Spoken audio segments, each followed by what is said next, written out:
Everyone, welcome to the Power Play with CJ. I want to focus in on the 2015-2016 preview of the Chicago Blackhawks, one of the toughest teams to get a gauge on, mainly because their best player is in a bit of a legal situation.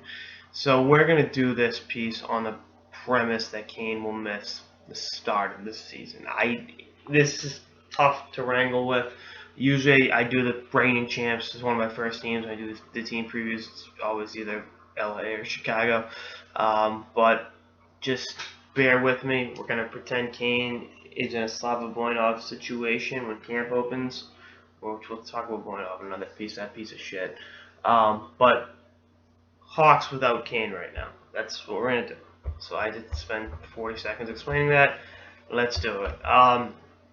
In addition to a possible Kane suspension, you still got to remember they traded away Brandon Saad to the Columbus Blue Jackets. They got some pretty decent pieces back. I mean, Artem Anisimov, Marco Dano, guys like that are pretty good players. And I think in Dano's case, he's got some young. He's young. He's got some upside. I liked him going into that 2015 or 2013 draft. Excuse me. And I think he'll be a good fit with this Blackhawks organization. Also brought back Jeremy Moran, who wanted out of Chicago in the worst way because he was buried in the depth chart, and then they traded and reacquired him. That's kind of a little FU, but whatever. The Corey Trop, and yeah, I think that was the package they got back from the Jackets. They also went the KHL route to address talent, Victor Tikhonov and Artemi Panarin, coming over from the K. That's again to keep an eye on. I think getting the European style of who the hell are we kidding? They needed guys on short money contracts because they figured they'd be up against the cap, and with a possible suspension to 88, some cap room just opened up.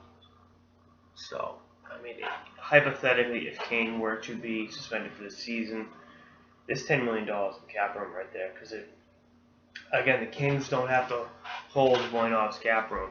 That it's taken off, so that it gives you some flexibility. Assuming it's the same situation, I don't know if it's going to be different with Kane because there's no deportation. Whatever. I'm not here to talk about legality. The D on the team, pretty straightforward. They added Trevor Daley from the Stars. You got Nick Johnson and Trevor Van Riemsdyk as the guys that give you a physical presence.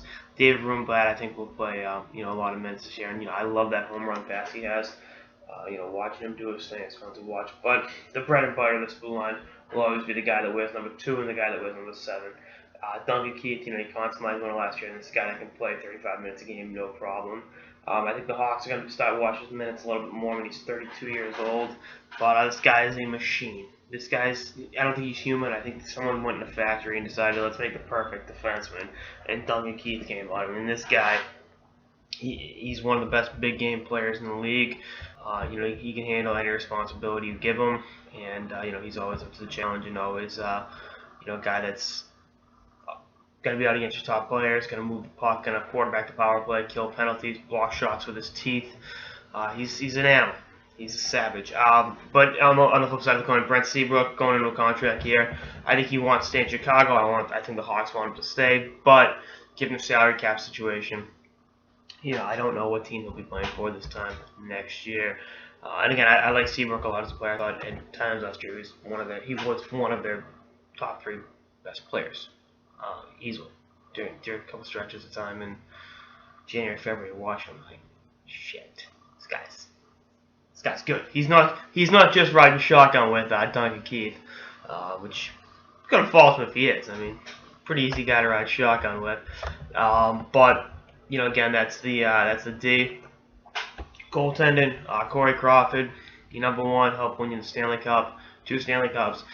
Backing him up is Scott Dahlen, who really came on strong last year, and it's an amazing story. I mean, guy kind of hit rock bottom in his life and was able to come back and really be a legitimate NHL goalie last season for the Hawks, and he saved their season coming in that national series when Crawford was struggling, and that just goes to show you the resiliency of this team. I mean, Dahlen spells Crawford for a little bit, gets in a tough spot, Crawford comes back in, they win the Stanley Cup.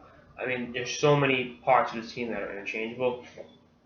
I mean, I think in so many ways it's a lot like the there might be so much between the Patriots. Now, you all know me. I'm a New Englander, diehard.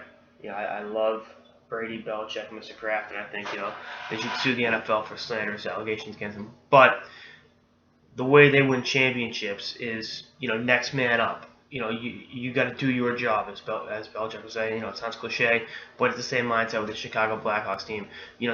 With this team, there are so few irreplaceables. Whether it's Taves, obviously Kane, we talked about, Keith, Seabrook, Host. They've all been there all along. Kind of, in a similar way like Brady with the Patriots. Him and Belichick are the two common denominators on the 4 Super Bowls they've won. Everything else kind of moves around, and you look at the way the supporting cast has changed. Since the first championship in Chicago, guys have come and gone and come back. Look at you, Chris Stieg.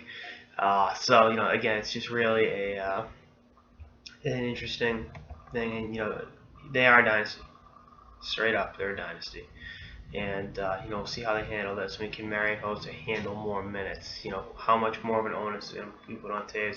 Is Tavo Teravainen ready for the big time? By big time, I mean playing in that role. I mean, you lose guys like Patrick Schaap, and it's tough to come back. And obviously the aforementioned 2 forwards, or one for sure and one we don't know about. So I mean, those are 3 of your top 7 forwards right there.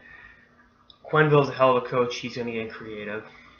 I really think this will be an interesting year for the Blackhawks. And I'm not only saying that. If Kane were in the lineup, I'd say that. Because remember the 2010-2011 season after they won the Cup, they had that salary cap purge. They barely made it to the playoffs. And, Vancouver, they won 7 with Vancouver. So I think they have the experience where they can be like, all right, we're going to, plug in the new guys. We're going to be patient, and then be ready to roll in the playoffs, roll around. But we'll see how it all shakes up with Kane. I mean, I hate to keep talking about a guy that's not in the lineup, but he's pretty fucking good. And having him in is a complete game changer for the Hawks. Anyway, that's looking episode of Power Play with CJ. Stay tuned for more episodes for the off season and beyond. Later, guys.